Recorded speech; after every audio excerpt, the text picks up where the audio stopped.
Hai teman-teman, pernahkah kalian bertanya, kenapa kita berpikir seperti ini?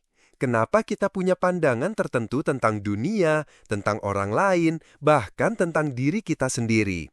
Apakah semua itu murni dari diri kita atau ada pengaruh lain?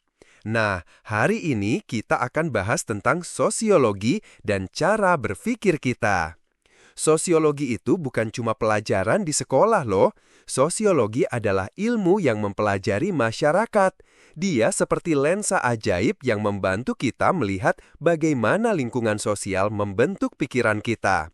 Jadi, mari kita selami bersama. Coba bayangkan ini. Sejak kita lahir, kita tidak langsung bisa bicara atau tahu mana yang benar dan salah kan? Kita belajar.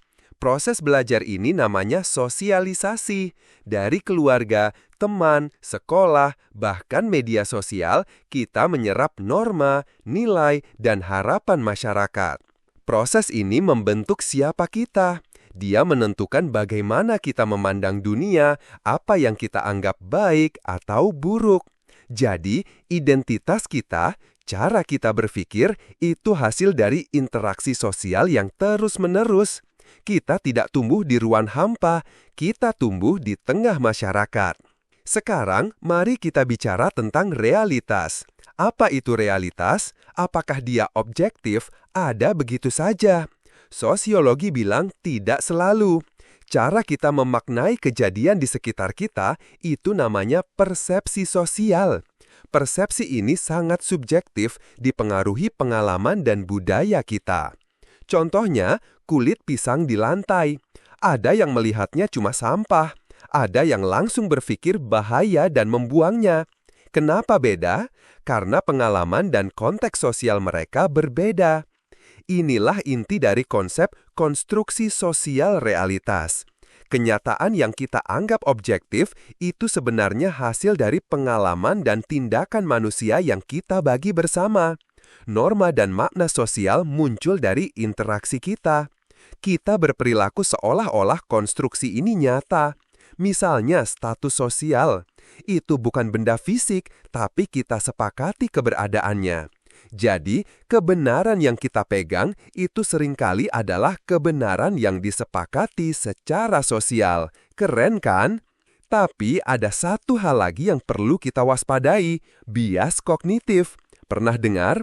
Ini adalah jalan pintas mental yang otak kita gunakan untuk berpikir cepat. Efisien, tapi seringkali menyebabkan kesalahan sistematis dalam berpikir. Contohnya, bias konfirmasi. Kita cenderung mencari dan mengingat informasi yang sesuai dengan keyakinan kita dan mengabaikan yang bertentangan. Efek halo. Kita menilai seseorang berdasarkan kesan pertama, misalnya penampilan, lalu menggeneralisasi semua sifatnya. Groupthink, kita ikut keputusan kelompok bahkan jika kita tidak setuju, hanya demi menjaga harmoni. Sosiologi menunjukkan bahwa bias-bias ini bukan cuma kesalahan individu. Mereka sangat dipengaruhi oleh lingkungan sosial dan budaya kita. Norma, nilai, dan stereotip yang ada di masyarakat bisa membentuk bias kita sejak dini.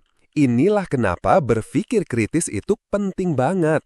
Sosiologi mengajarkan kita untuk tidak langsung menerima informasi begitu saja. Kita harus mempertanyakan validitasnya. Dengan berpikir kritis, kita bisa melihat masalah dari berbagai sudut pandang. Kita jadi lebih objektif. Sosiologi membantu kita menyadari bias-bias yang mungkin kita miliki dan memberi kita alat untuk mengatasinya. Ini tentang menganalisis informasi secara objektif, mempertimbangkan berbagai sumber, dan mengevaluasi bukti. Di era digital ini, semua makin kompleks. Teknologi mengubah cara kita berinteraksi, membentuk komunitas, dan bahkan identitas kita. Media misalnya memang menghubungkan kita, tapi juga menimbulkan kekhawatiran tentang kesehatan mental dan penyebaran misinformasi. Algoritma di platform digital sekarang ikut membentuk realitas kognitif kita. Mereka bisa menciptakan gelembung filter atau ruang gema yang memperkuat bias kita. Akibatnya, kita hanya terpapar informasi yang sesuai dengan pandangan kita, dan ini bisa mempolarisasi opini. Misinformasi dan disinformasi, informasi palsu yang sengaja disebarkan, menjadi ancaman nyata. Kenapa orang percaya?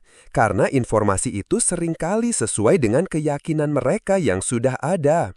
Ini sangat berbahaya bagi demokrasi dan kemampuan kita untuk mencapai pemahaman bersama. Jadi, teman-teman, sosiologi itu bukan dia adalah alat penting untuk memahami diri kita dan masyarakat tempat kita hidup. Dia membuka mata kita bahwa cara kita berpikir itu tidak terlepas dari lingkungan sosial. Mari kita jadi pemikir kritis, pertanyakan asumsi, analisis informasi, dan selalu lihat dari berbagai sisi. Dengan begitu, kita bisa membuat keputusan yang lebih baik, tidak mudah terpengaruh, dan berkontribusi pada masyarakat yang lebih cerdas dan adil. Terima kasih sudah menyimak. Sampai jumpa di video selanjutnya.